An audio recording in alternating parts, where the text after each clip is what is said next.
we would race. And in the 5th grade, if I'm side by side with him in the race, his facial expression was telling me he was not happy. So I would slow down a little bit and let him win.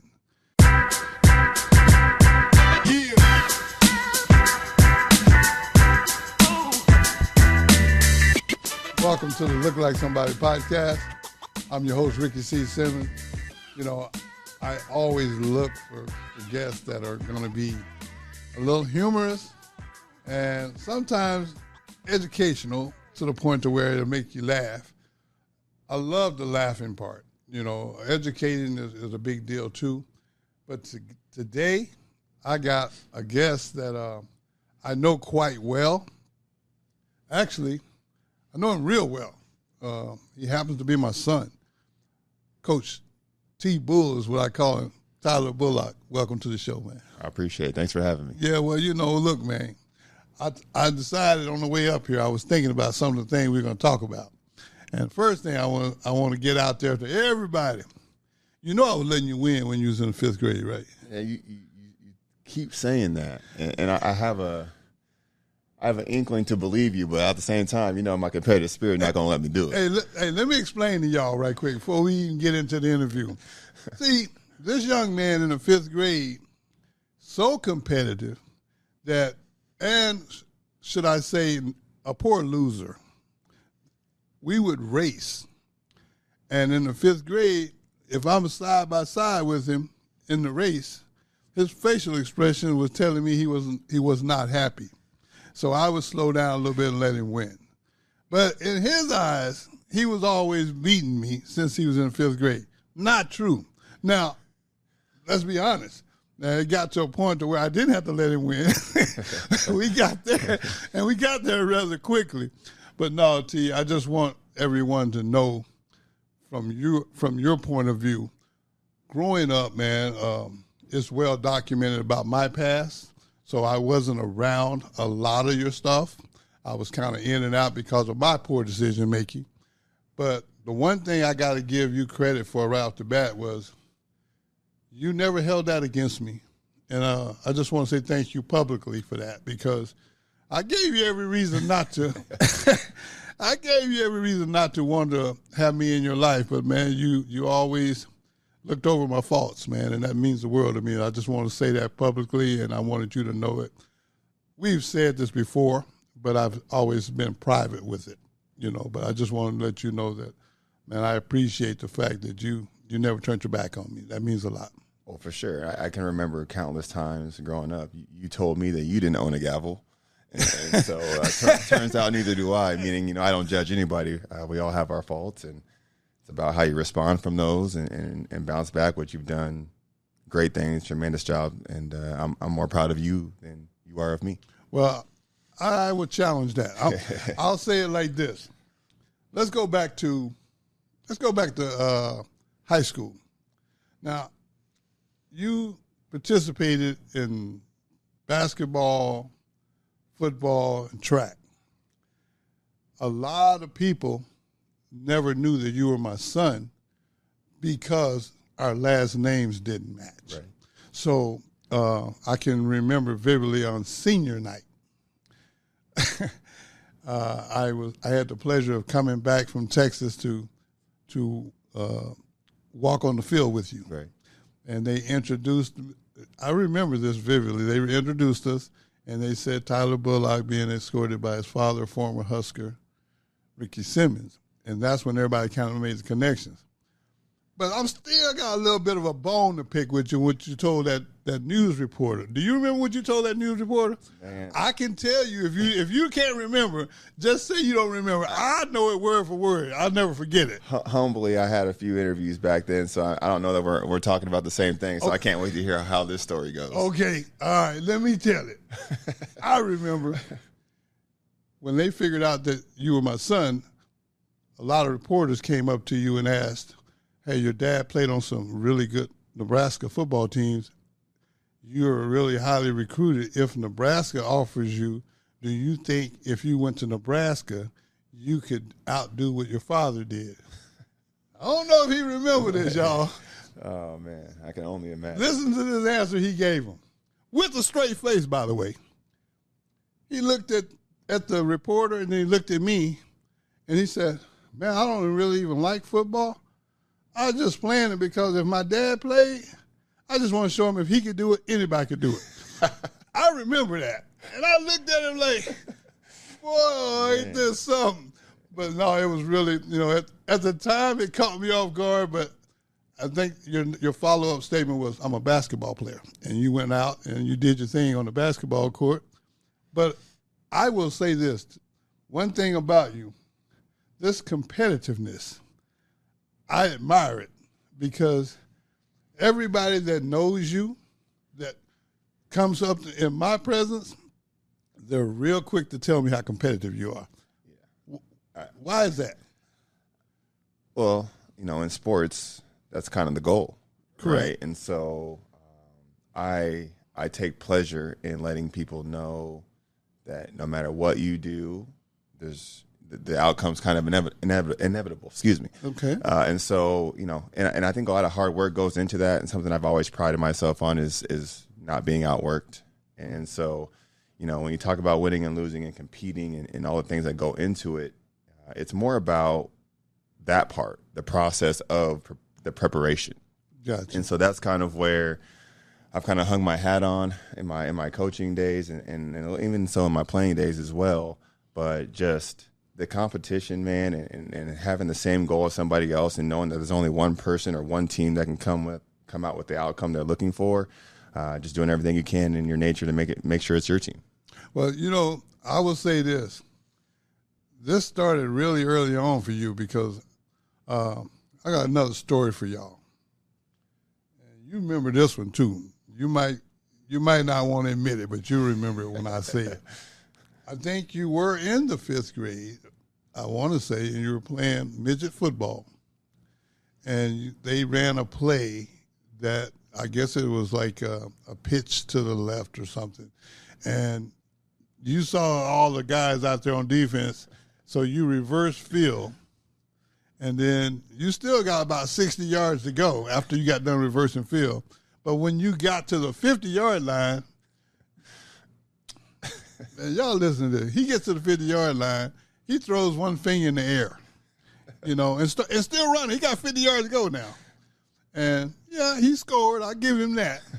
But we had to have a talk after that. Yeah. Do you remember that? Yeah, and honestly, I remember that, and I hold that conversation close to my heart to this day, and it was the whole humble communication or the humble conversation. Yeah, right. Right? And so those are the things that, as a kid, you don't mean any ill will by it. Right, you're just having fun, and you see it on TV or whatever the case may be. But, yeah, that conversation is one that I still remember and honestly have with guys that I coach now. Yeah. Well, I never wanted to be a damper. I never wanted to put a damper on your confidence. Right. I just personally, I guess I'm old school in this respect. I just believe being humble is like class. Right. And I'm not against anyone that likes to celebrate. I just don't understand it. Mm-hmm. And that's not saying that it's wrong because I don't understand it.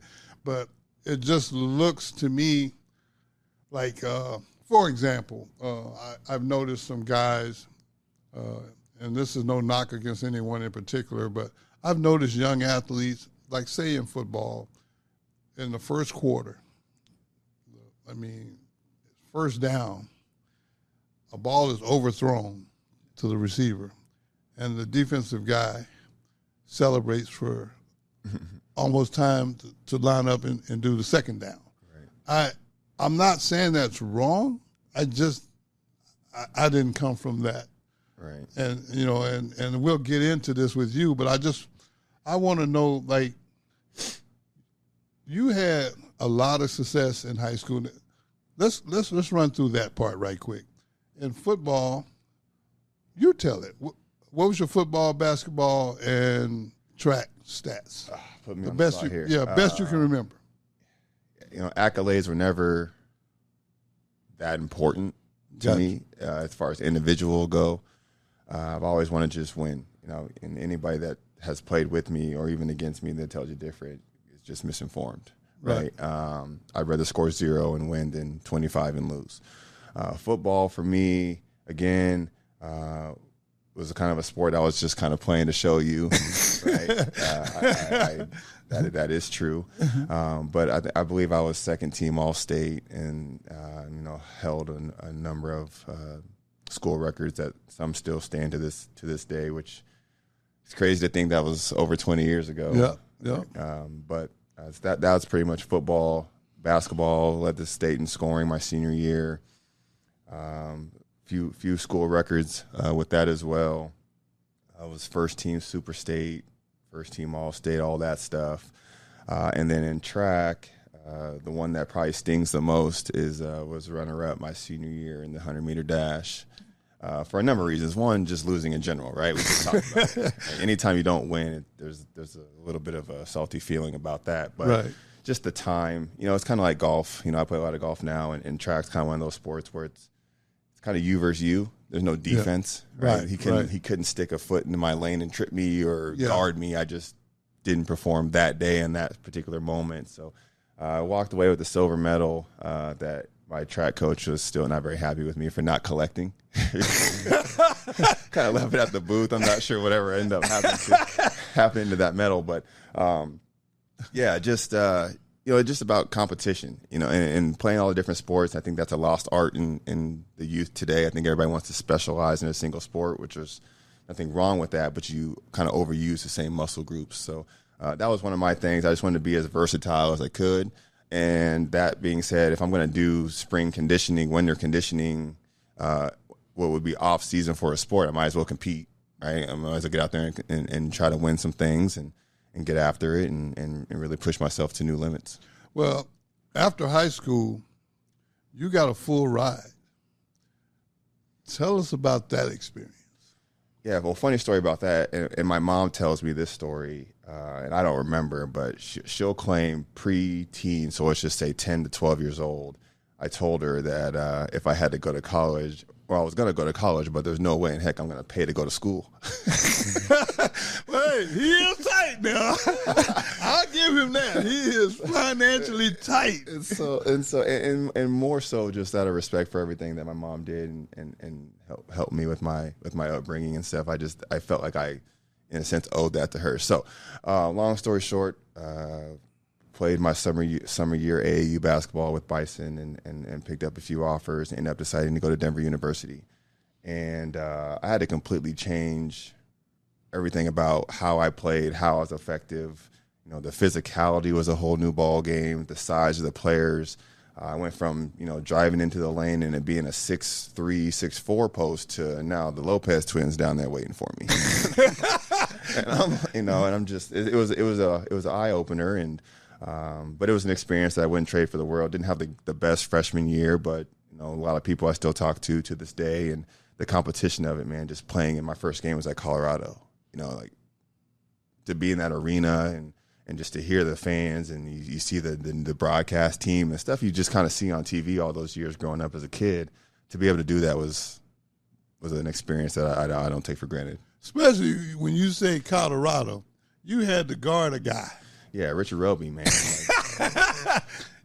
He's getting all the NBA stuff, and before the game, I knew I was going to play just because I had a good preseason and I felt like I was holding my own, but to start and to get that assignment right off the bat was kind of like, okay, these coaches believe in me. Right. But from what I remember, you were a little taken back with the fact that you had to guard this guy. Yeah, I mean, I'm a 17-year-old, 18-year-old freshman, and this guy's a year or two away from the draft combine, and so there's a little bit of a discrepancy there. But yeah, I mean, I never back down from a challenge, and that was a great measuring stick for me to kind of to see where I'm at right off the jump, and it was one that I, in my mind, responded okay. Game didn't go as I wanted it to because we didn't get the win, but just a great experience overall. Well, I'll tell you this. I remember when I came up to Denver and I saw something that I don't know, you didn't think nothing of it, but it meant the world to me. The fact that they had you on a billboard. Yeah. So I had some buddies come down, some high school teammates came down for a game and watched us play. And we're driving down Colorado Boulevard. And I didn't say anything because the humble conversation, right? Right, it was right. real easy to be like, hey, man, look at this. Yeah. So I just kind of, and then next thing you know, somebody in the back seat's like, what?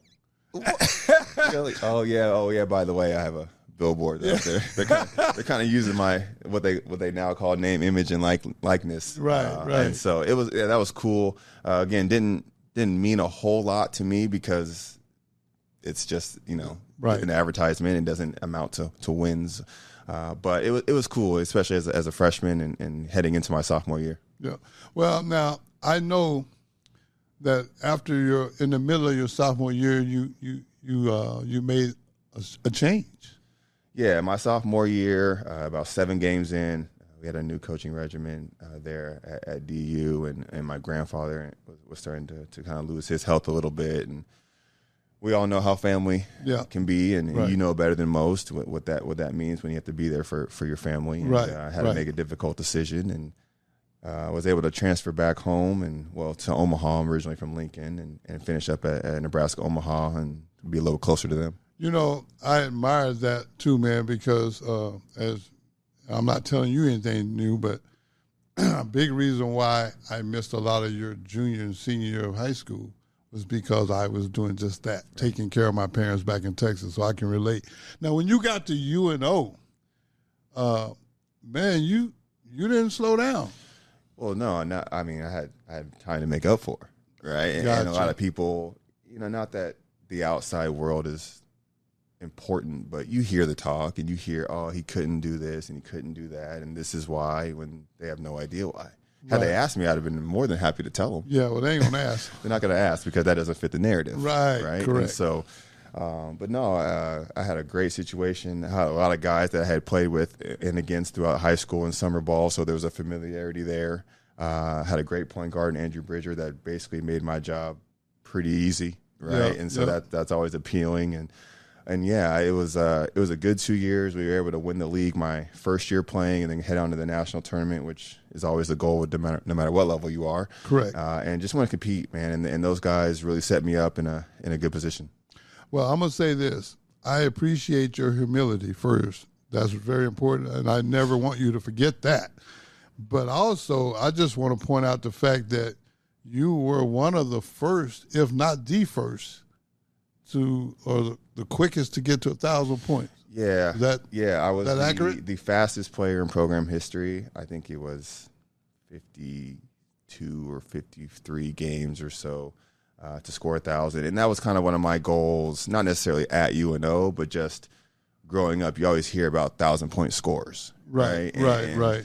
If I'm gonna make an individual goal, I think I'll have to admit that was one of them, but I also knew that was my role on the team, which allowed us to win. So it's kind of a 2 birds, 1 stone situation. So, Gotcha. Yeah, I was able to do that, and it was a lot of fun. Well, scoring seemed like it never was a problem because if I remember correctly, you led the state of scoring in high school. Yeah, I did, and I think a lot of time that gets seen as, well, he shot a lot, right? Yeah, right. Which is part of it. But again, that's my role. That was my role. Right. And a lot of times guys were looking to me to make plays. And if they would have told me that scoring 0 would have guaranteed us a win, well, I'd have walked out in slides and flip-flops. Right. Because then, I'm just trying to win games. Right. Well, one thing I can say about you, man, is your competitive nature. It really, really has always been there. I noticed it probably before you did. But, my point is, I think it's very important that you have that type of mindset, especially in sports. Because, man, look here. Everybody trying to get somewhere, right. And don't nobody care if your ankle's a little sore or, oh, man, my finger hurt because I jammed it, da-da-da. That doesn't matter to your opponent. Right. So I'm just, again, saying publicly, I'm proud of you. After college, you went on to the next level. Yeah, I had an opportunity to play, nothing crazy, but again, we're talking individual goals here. One of mine was to get paid to play the game I've been playing all my life for free. Yeah. Right? And so to be able to say that I was paid to play basketball is pretty cool. I played a little brief stint in Canada, which was cool to kind of see a different culture and kind of understand that, hey, there are things outside of Lincoln, Omaha, Denver area, right? The United States area. After that, was able to play in a semi-pro league out east in Pennsylvania, where, again, just a cool experience. Even the East Coast is significantly different than the Midwest. The cold is different. The snow is different. How people interact on a daily basis is different. So, my whole thing is I really believe we need to get out of our comfort zones because we don't grow. We've already established that being your comfort zone, that's not where growth happens. So those opportunities, I've taken something from each one of those that I now apply to my daily life now, and I feel like I got better because of it. Which is where I want to go next, man. When you decided to stop playing and your next choice was to coach, why coaching? I just feel like I have a lot to give to the game and to individuals. We all have coaches that have inspired or changed our life trajectory at some point. For you, I'm assuming it was Coach Osborne. Absolutely. And others, I'm sure. Yeah. But, I tell the guys all the time, I want to change as many of my I wish I would haves into your I'm glad I dids. Yeah. And so, having been through it and I don't want to say I have regrets, but things that I may have done differently had I known then what I know now. And so just to try to pass that along to these guys. And it's very rewarding to see the growth and to see the light bulbs click for guys. And at the end of the day, it gives me an opportunity to compete if I want to make it about myself.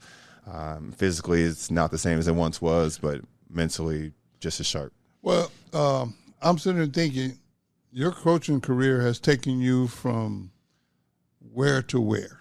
So that's a good question. So my first taste of coaching, I was actually the director of basketball operations for Nebraska Omaha, which, long story short, you do all the logistics of travel. You're not exactly directly coaching, but you're on the staff, kind of get you in the door. Yeah. From there, I went to coach junior college at Southwestern Community College in Creston, Iowa, a town of 7,000.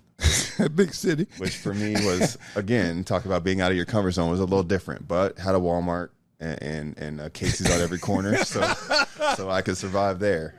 I did that for 2 years, had some success there with Coach Lawrenson, who gave me my first, what I will call real coaching opportunity, and very appreciative of that from him, and I still have constant communication with him to this day.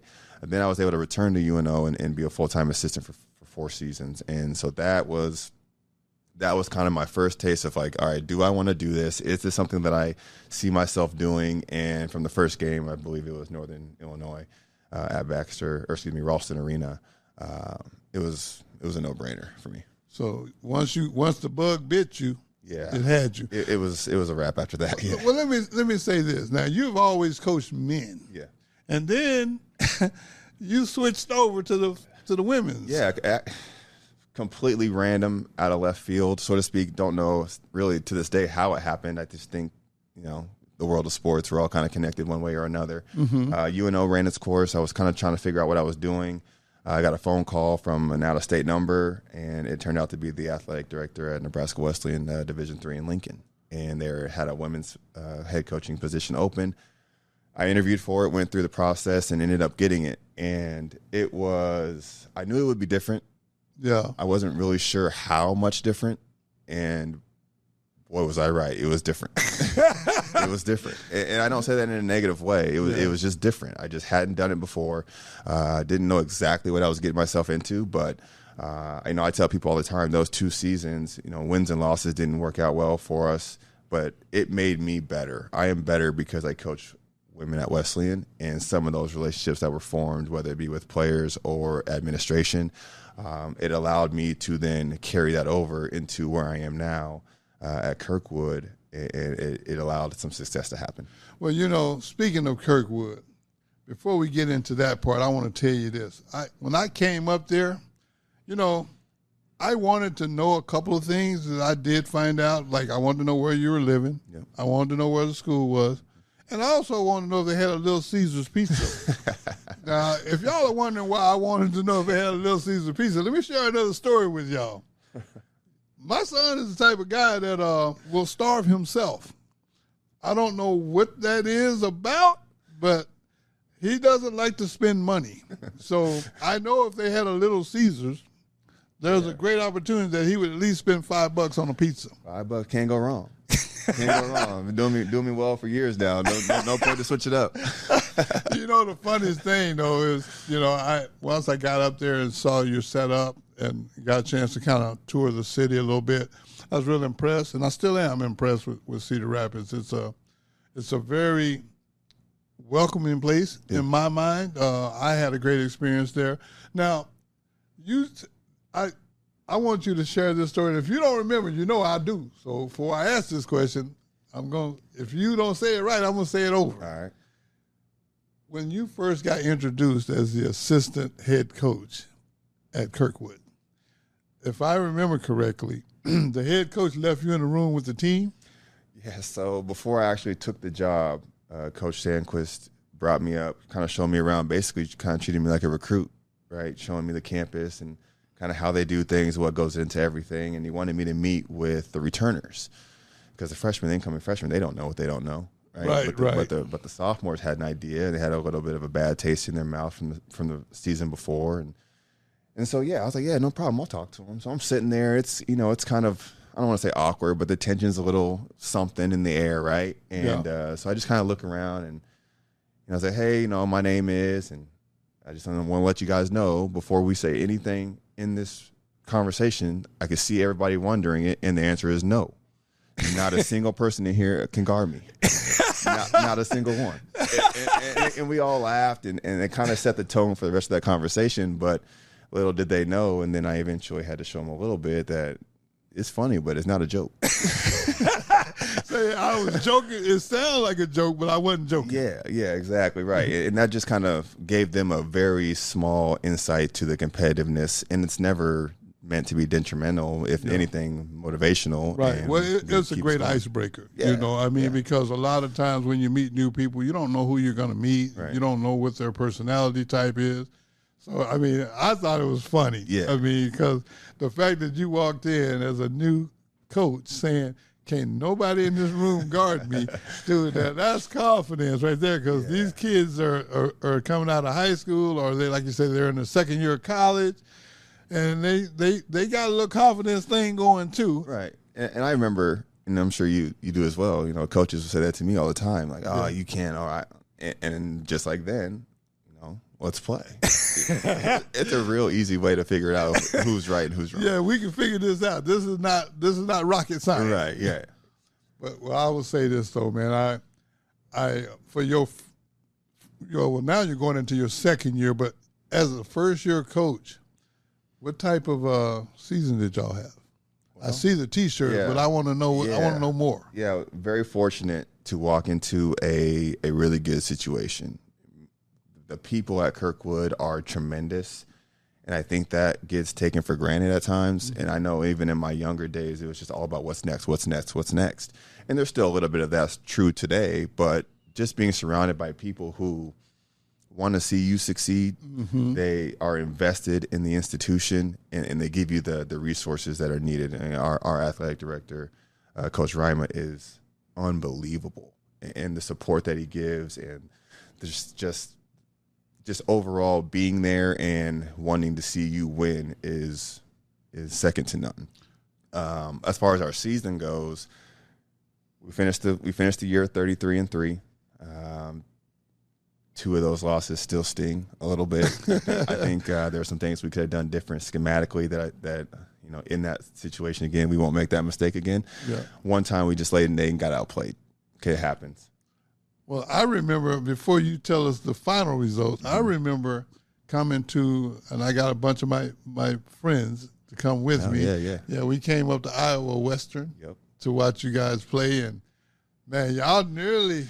Man. Yeah, if I remember, that went into overtime, didn't it? Overtime, and we had a couple games we were testing. Our league is so good, and I say that humbly, and I don't mean to downgrade at any other league, but our league is competitive, and I really didn't realize how good our league was until we got to Danville at the national tournament. And in the first game we played KCK, and it was just kind of not easy. We had to grind it out and win, but we had been there before. Yeah, right. And then we get the triple overtime game versus Macomb, and you're just like, all right, we're one shot away from playing for fifth, and that's just the crazy part of sports and the execution and the discipline and the details and all of those things. So I guess I'm getting a little bit ahead of myself here, but, Danville was good for us. The national tournament, we went down there and survived and kept surviving, and now we have a banner. So, national champion. Congratulations to Kirkwood for being national champions. And in your first year to win it all. Now, you put a target on your back. Yeah, and again, I say all these things humbly. Kirkwood in general typically does have that target just because of the history of success and the story programs and teams that have been before us. But now, anytime you're the defending champ, and even though it's a completely different new team, that doesn't matter. No, nobody care about that. Yeah, we just talked about the injury, and nobody's really caring if your hand or anything like that. But Kirkwood is the defending national champs, and now we have 11 new guys coming into a situation essentially they had nothing to do with, but are every bit a part of. As much as that. And they're going to get everybody's best shot. Everybody's best shot, and that's fun, though. Pressure is a privilege. It really is. I mean, nobody. I like that. Pressure is a privilege. Yeah, and if people are gunning for you, that means you're doing something right. It kind of goes to your comment about having haters. Right. Yeah. If you ain't got no haters, you ain't doing nothing. Right. Nobody's hating on a guy or a gal or a person or a team that's non-existent or irrelevant. So we will embrace that this year. There's going to be some learning curves and bumps and bruises and along the way, and we'll fight and execute through those things. But yeah, to get that done, it's an experience that we'll all share as a group. We still have stories and countless stories that happen off the court that I think are the most important, because that's what you remember. Coach Shank said all the time, we're creating memories, right, in moments, and we were able to create a pretty good one.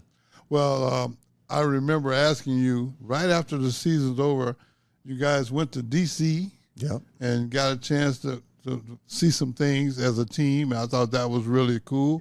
But my mind immediately went to the point to where I was wondering, what's next, T? And I think your response was, I'm going to take a picture of that trophy in the front seat of my car with a seatbelt on it and send it out as many people as I can to say, hey, you want to help me defend this? Yeah, and it's it can be viewed a number of different ways. It could be viewed as if I'm not appreciating the moment, which I'm sure somebody will say that. But for me, it's just about not being complacent and the competitive nature that we've talked about. Yes, this is great.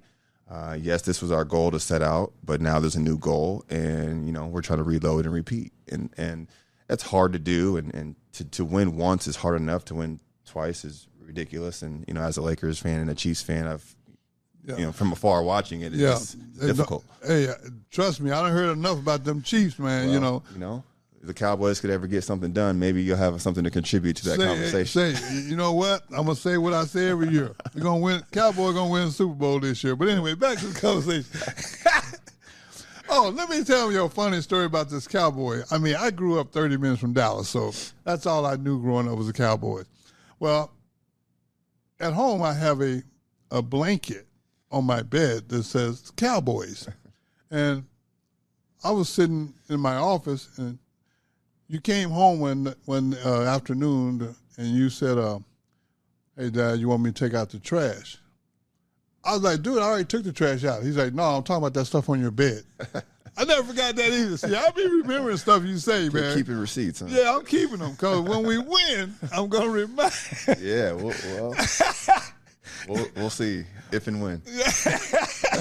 So now you're pretty busy recruiting right now. Is that correct? Yeah, July is kind of that go month. I always joke that it's a blur because June you have 2 weeks. You can work with your guys. A lot of guys are doing stuff with their high school teams, so there's not a whole lot of recruiting to do, and you kind of focus on yourself a little bit. And then July hits, and you're everywhere. We'll be in Emerson, Georgia. We'll be in Augusta. We'll be in Richmond, Virginia. We'll be Kansas City, Chicago. We'll be all over the place. And the next thing you know, it's August 1. Then you have some camps that you do on campus. And then, 2 weeks later, school starts, and you're trying to start this process all over again. So July is fun. You get to see a lot of potential student athletes, which, that's what it's about, and creating those relationships and try to find, the next best Eagle. Well, let me ask you this. Some of the places that you've recruited just since the season's over, can you share that with us? I mean, you don't have to name players, just some of the cities you've had to. Yeah. Man, I mean, you have your local stuff. You know, you want to take care of Des Moines and anything that happens in Cedar Rapids, of course, and Council Bluffs, which is essentially Omaha. But those three off the top, Omaha, you're spending a lot of time in. Lincoln, just because of the background that I have. Spent a bunch of time in Chicago. It's been good to us. We have a couple guys on our roster from there.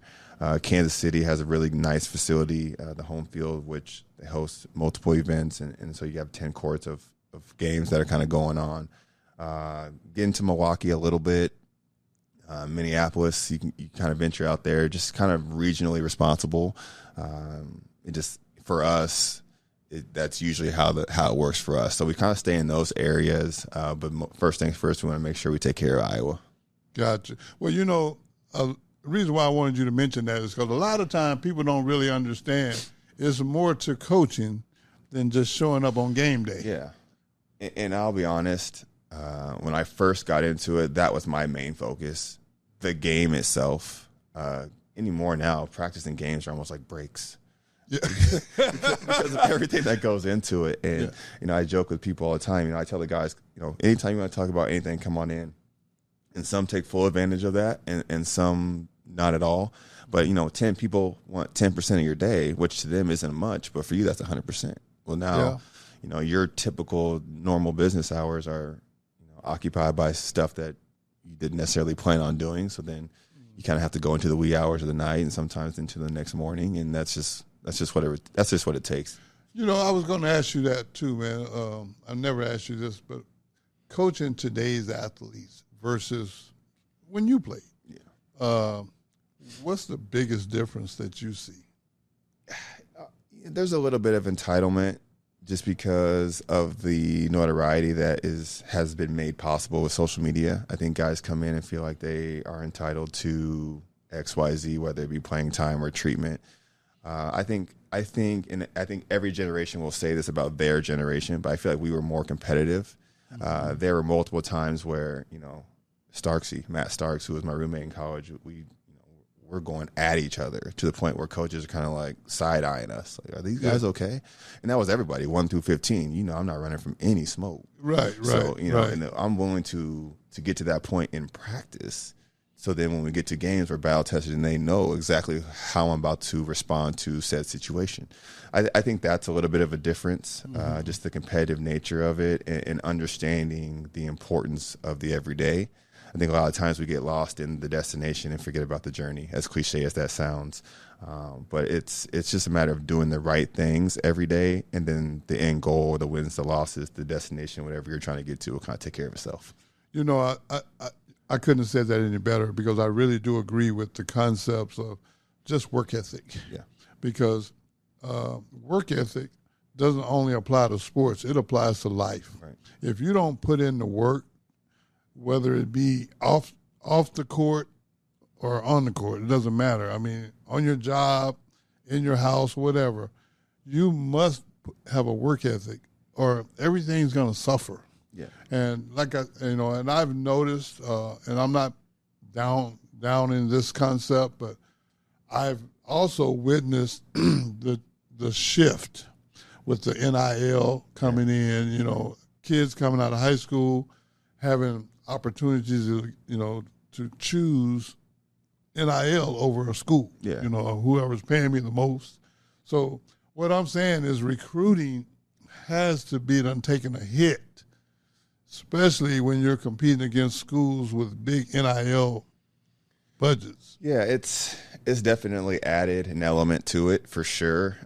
It's less about the relationship and how much time and how hard you're willing to work and how in their face you can be. And there's still some of that's important. But at the end of the day, if school A is recruiting him and school B is recruiting him and us, a lot of time they go to the highest bidder. So right. That's a part of it that, you know, complaining about it does no good. Right. Not going to change anything. So you just kind of have to get with the times, make the best of a situation that you have, and try to get the best players you can. Well, I mean, like I said, you basically walked into a very, very good situation last year. And huge congrats on the national championship again. I just can't emphasize that enough because first year, 15th year, it doesn't matter. Just to win that is something that you may never get another chance to, Right. And I hear a lot of people talk about, hey, man, we won it all this year, so we automatically going to be back next year. Well, I don't think it quite works that way. No, in fact, it's the opposite. I don't know the numbers, so I don't want to misspeak, but winning a championship, what does that team do the following year? Because complacency will set in, right? You're getting everybody's best shot. You put those two things together, and you're in danger. Oh, yeah. So it's something that we look forward to. We're not going to shy away from it. We're gonna address that thing head on, and all we're going to do is worry about ourselves. That's all we can control at the end of the day. We're going to do things the right way. We're going to show up every single day and get better. A lot of things. One of the things we say all the time is just trying to stack days. Right? Yeah. One good day is good, but does nothing if we lay an egg the next. So how many consecutive days can we stack to get better, to be able to put the best presentation forward on game night? Well, like I said, man, you've had some success, and I know you well enough to say this. You're not satisfied because you're always looking ahead. I mean, that's just who you are, and I respect that.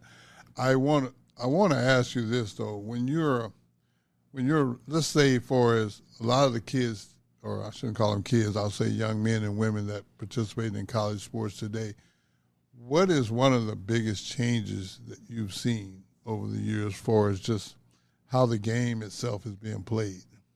Well, if we're talking in technicality and rules-wise, there are just things you can do defensively with the physicality that are different. Right? Okay. I used to get away with a lot of stuff that now is considered to be a foul. Yeah. Hand checking and things like that. The physicality with the shoulders in the post, and I'm a Kobe guy, so watching him inadvertently, quote unquote, give an elbow as he's spinning out of a fadeaway jump shot to create space. Things like that are different. I think the biggest thing is the 3-point shot for us is now the new layup. And so you kind of have to coach guys, hey, it's okay to get layups too. Or better than most, I lived in the mid-range. Yeah. That was, again, I was a Kobe guy, so I'm watching him do work from the mid-range, and now it's kind of it's frowned upon. But now, with Shea winning MVP of the NBA and in the finals, kind of bringing that back. I've seen other people talk on podcasts about how he's potentially saved the game because he's utilizing the mid-range and he's doing it at such a high level. So, I mean, it's always going to be something evolving and changing. Shaq shot how many threes in his career? Not many. Right. How many did he make? Even fewer. Right. And now Chet Holmgren, who's the center for OKC, is one of their leading 3-point shooters. So it's just it's become more positionless, and the skill set required is so much higher than it was back in the day. But that just makes for a better product, in my opinion. Well, I like I say, I'm old school when it comes to a lot of these things, and I know that I don't know the game, as you would say. I know what I don't know. And I'm a fan. I just like to see people compete. Yeah. And sometimes when they remove some of the rule changes, how they remove the physicality, it really, really kind of stands out to me because it's like I grew up watching Jordan, and man, and it was almost a crime to try to go in the paint when Jordan was playing. Right. I mean, you took a beating in there, and it was like, I guess at the playoffs, we was always known the playoffs as no layups. Yeah. Well, they're going to protect the paint. And at the end of the day, offense sells tickets. Yeah. And so that's kind of another reason why it's gravitated the way it's gone. That makes sense. And then you also have guys like Steph Curry who shoot 40-footers as if they're 4-footers. Yeah. And you put that together. And the thing about that, and I'll just say this quick, go ahead. Steph Curry is the best shooter. I think most people would agree with that. But what people don't understand is the work that he puts in. They think he just walks into the gym and shoots threes. Well, you got to put in the unseen hours to really reach that level. Yeah, and that's another thing. I always challenge people to look beyond what they see. Yeah. Because there's a lot of stuff done before they see what they see. Yep. Before the finished product, I should say. For sure.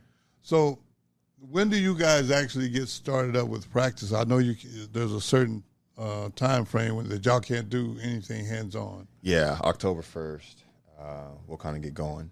Okay. And we'll do some things before weights and maybe some individuals. We have 8 hours, I believe, a week that we can kind of slowly introduce how we do things and the intensity required, because that's the biggest jump. You know, when you're dealing with freshmen every single year at the level that we are or at the amount that we are, Right. they really need to get them up to speed as quickly as possible. Yeah, well, if you don't, I don't think nobody on your schedule is going to say, well, you know, they're not quite ready yet. Let's just take it easy. That's probably not going to happen. We have people gunning for us in summer league. so, you know, and that's fun. It's all, Yeah. I wouldn't want it any other way. Yeah. Well, you know, we both sporting our Kirkwood. I got my Kirkwood. Oh, yeah, I see you sure. got your Kirkwood. Absolutely. Man, we just want to give a big shout out to Kirkwood too, man, because like I said, it's not easy to accomplish a national championship because there's a lot of people competing for that. So big shout out for that. But I also want you to tell the story. I think it was Coach Hansen or somebody said something, called you a sore loser. Oh, yeah. And I almost said it when you initially brought up my competitiveness. You know, Coach Hansen, who I played and worked for at Nebraska Omaha, still in contact with. We were doing some drill that was the very beginning of practice, and I can't even tell you what it was. It might have even been a rebounding drill, which I'm not a huge fan of, but I'm even less of a fan of losing. Yeah. so you got to do what you have to do. And we lost, or my team lost, or the team I was on rather lost. And, you know, I'm ready to line it up again, and we're about to move on. And I'm like, no, you know, run it back. Let's play it again. And long story short, Coach kind of pulls me off to the side. He's like, you know, in 20 years, you know, you're probably the worst loser I've ever coached. And I sat there and thought about it for a second, and I just started to smile. And I can't help but to assume he meant that as a compliment. because of what? I mean, to me, that's just saying that I want to compete to the level where it affects my every day or my next movement. Not to the point where it's detrimental to what's next, but in that moment, it's the worst possible thing that happened. We lost. Yeah. And the work that goes into preventing that loss is why I've been able to have the individual success that I've had, and I believe has led into some of the team success. Well, you know, it's just funny to me because I think about your current teams, and I know I had a guest a little while back named Mario. Oh, yeah. Mario Overstreet on the show, and he said he was playing on, I guess, a little league team, and they weren't having much success. So he said, man, we need to get a player. So a couple of players, and I guess he went and got you, and y'all started winning. And he was very pleased with that. Yeah. So that tells me that even after a ball is supposedly behind you, you're still competitive. Yeah, I like to get out every now and again, get some exercise and burn some calories, that kind of deal. And it's just funny because those rec leagues, there's not a whole lot of structure. So any kind of structure or understanding you have can really separate yourself. And that's essentially what we did with that team. We just guarded. We just guarded together and made things difficult and just play together, and those type of atmospheres usually are ones that are successful. Well, here's another thing too. This golf game. Mm-hmm. I got another story. You remember I told you he was tight, right? We went to play golf at a course one time, and we waiting in line to pay. And we get up to the counter, and the guy says, "Ricky, two of you?" I'm like, "Yeah." Now, mind me, he's coaching at this time. This kid ain't broke. The guy said, "Ricky, you paying for two?" So I walked away from the counter. And so I said, "Yeah, I guess I'm paying for two." So I paid for two. And then he conveniently comes back after it's paid for and go, "Oh, Dad, you got it?" I was like, "Yeah, it's taken care of." "Hey, well, let me get 2 hot dogs and 2 Gatorades." I'm like, man, this dude, man.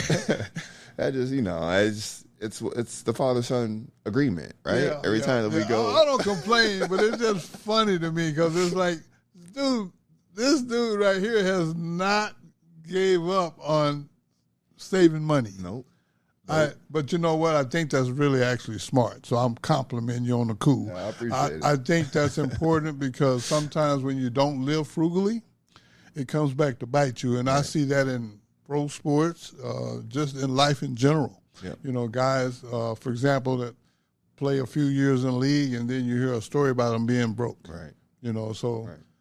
I've never had to worry about that part with you because I know even as a kid, when he could barely walk, you hand him $1 and he squeezed it.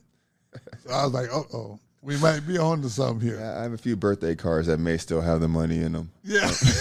Oh, I know you got some money from graduation, and that was high school graduation in 06. And I know you still got money from that. Because I don't remember him spending anything. Nope. But no, man, just again, really, really proud of you. You know, I just want you to know that I'm really want to come and see more games this year. I didn't get a chance to see any games like I wanted to last year. I'm hoping that this year's a little different. And I want to see how Kirkwood responds to all the, everybody's best shot. For sure. Yeah, that should be very interesting. So now I know where it is. It's a nice little drive up there from here, though. About 4.5. Yeah, that's what I'm saying.